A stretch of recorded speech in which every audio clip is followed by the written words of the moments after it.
I chose the lock that I want to design.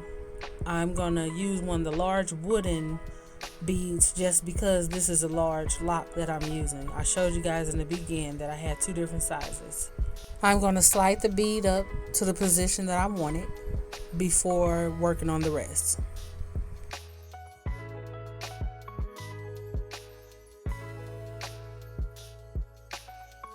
Sometimes a wooden bead is all broken up on the inside and it will damage your faux lock. So I'll show you guys what I do. I take a pair of scissors and I put them within the hole in the wooden bead and I just twirl them all around until I get all that broken wood chips out of the inside of the bead. Now the bead should be smooth to work with. Now you can apply it onto the faux lock or the lock into the desired place you want it. Now sometimes the wooden bead be acting stubborn to where you can't get the bead on, so I just normally take a pin or a pair of scissors and push the hair in gently. Now I'm going to choose some colors that I want an embroidery thread to wrap around my locks. And yes, you heard me right, embroidery thread.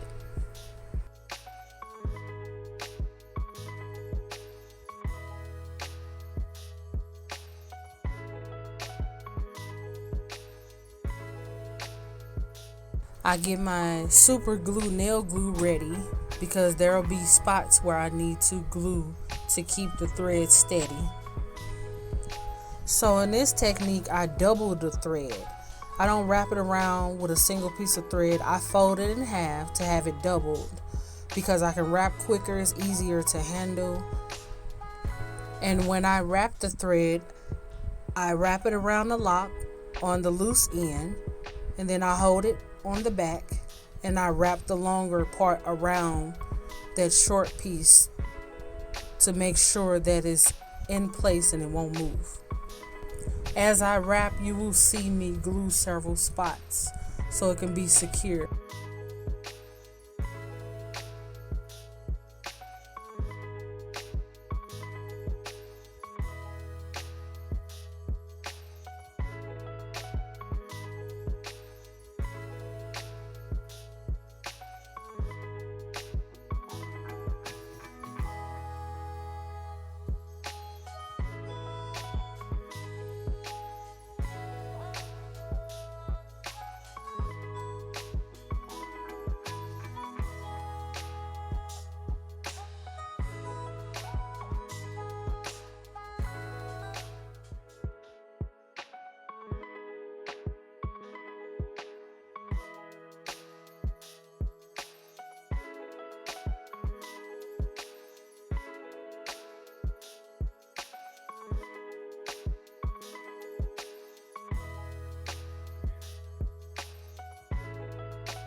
Now it's time to clean up the lock, so I'll trim off all the extra thread. But I feel like I want to be a little fancy now, y'all. I think I'm going to go ahead and put me another color on there. And we're going to choose this yellow. So I follow the same steps that I showed you guys the first time. So that's me cutting the thread, placing the thread, go ahead and twisting the thread around, and then gluing in spots to keep it secure, and then trimming up.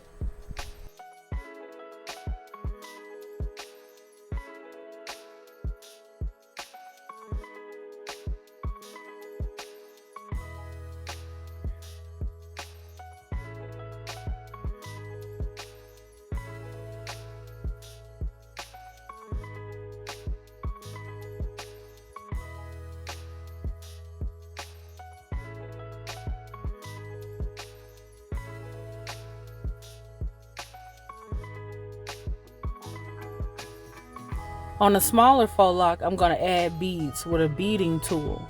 I start at the smallest end of the faux lock and I'm going to feed my beads through.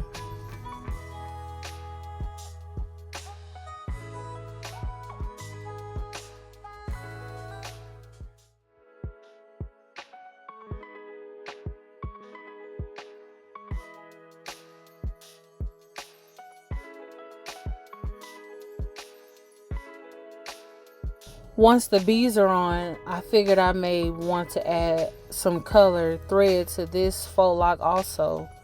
And also I use several different methods as stoppers for the beads. I don't use glue all the time to hold on to the beads so they won't slip or fall off. Sometimes I'll just add color to the bottom and the beads will stay in place. I use the exact same method with the thread as I showed you before.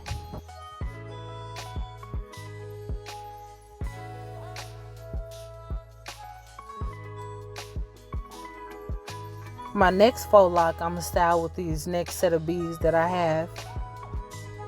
I just add them to the beader and add them to the lock. Now when adding to the lock, I start at the smallest part of the lock so I can slide the beads on.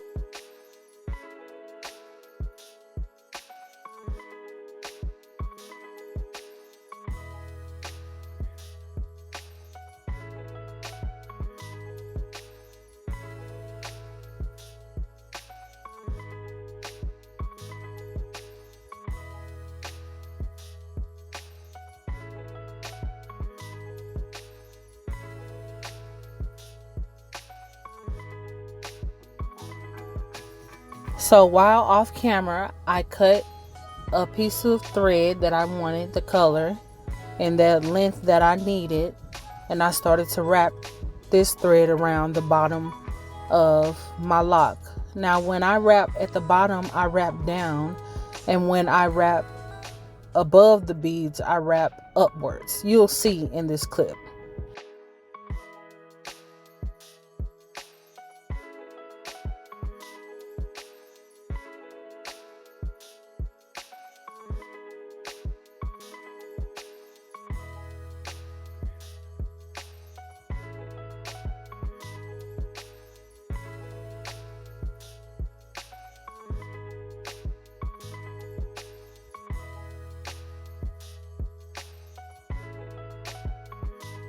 With my next piece of string, I want to also have some decorative pieces above my beads.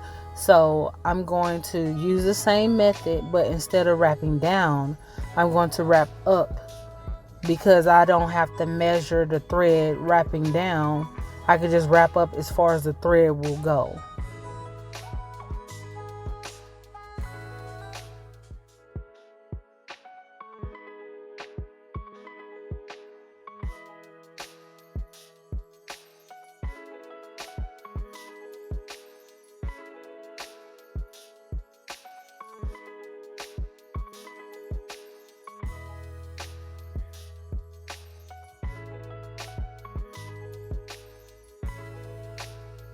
Don't forget to glue in certain spots so your thread will stay secure and not roll down or unwrap. And also do not forget to trim that lock, or should I say thread, off the lock.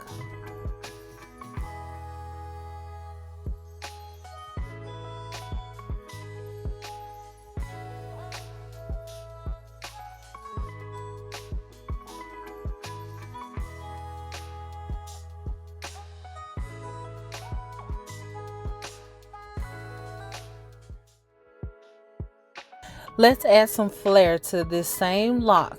We're going to pick another color and we're going to wrap in a bigger spacing so we can have a different design on the top. And it's the same concept. When you wrap from the bottom, you wrap up, but when you're wrapping down, you wrap down. Make sure your thread stays together in that doubling you've done, because it looks better and it makes the colors more vibrant.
Wrapping down now for the bottom for the same look that we made at the top.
For my next lock, I want more than 2 colors. Let's try 3. I'll show you 3.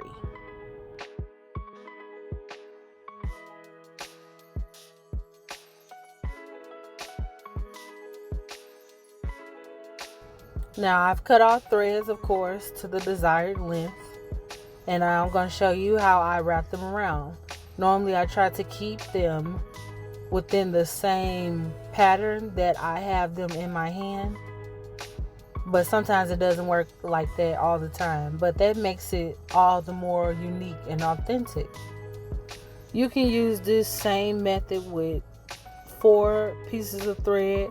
Also, if you want the spacing to be bigger, it also works the same way. You do it the same exact way.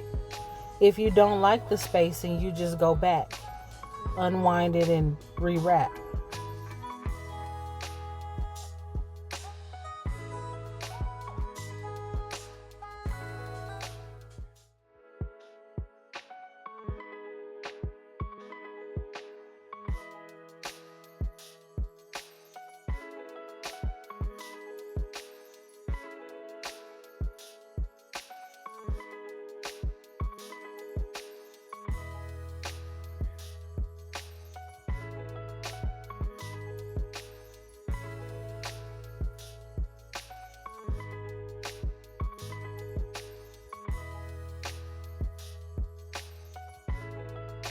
I thought I would show you guys in a different lighting. It's the next day, so watch me as I show you again how I perform all of these different techniques and decorative ideas.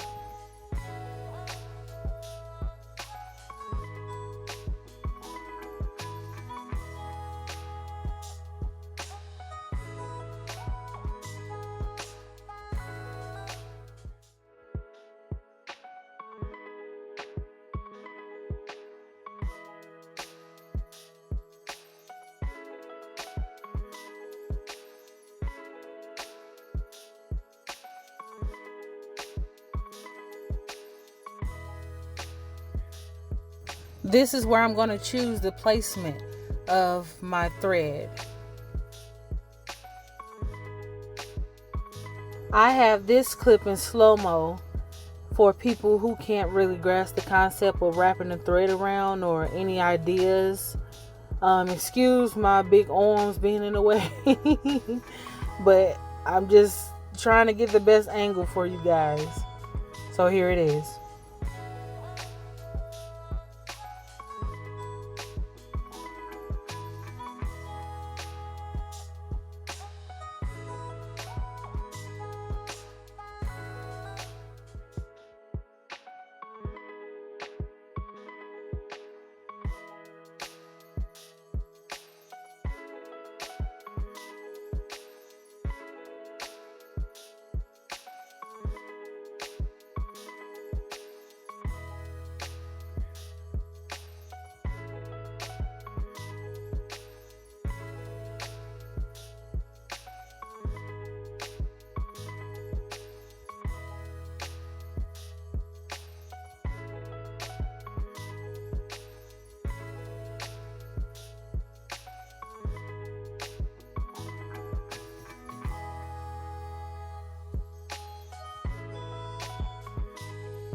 Look at these pretty beads, y'all. These are next.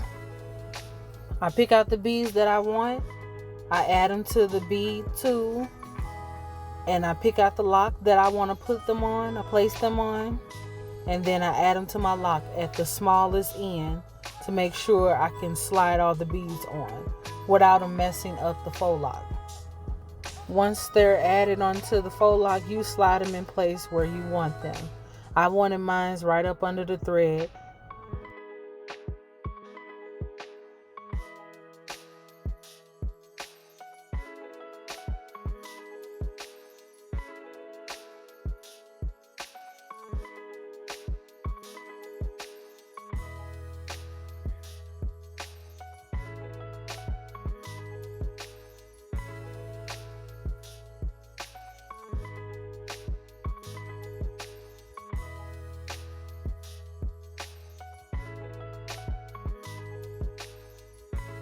So this time, after adding the beads, I'm not going to put thread up under the beads. So I'm going to show you guys how I seal them. I place glue all around the bottom of the bead to create like a wall or a stopper for the bead so it won't slide off.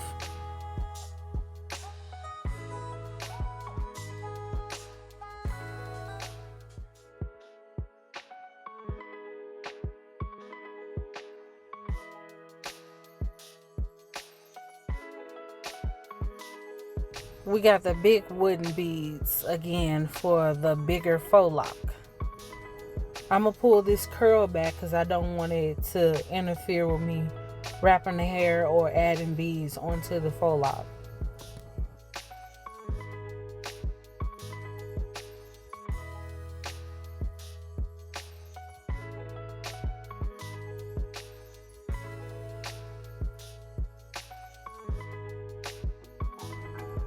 Now this time I'm going to create big spaces because I want to see those distressed small little humps, bumps, lumps, those curls within the big lock.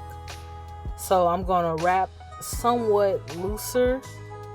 I never really wrap tight, but I want to wrap looser and wider and just go with the flow of the lock.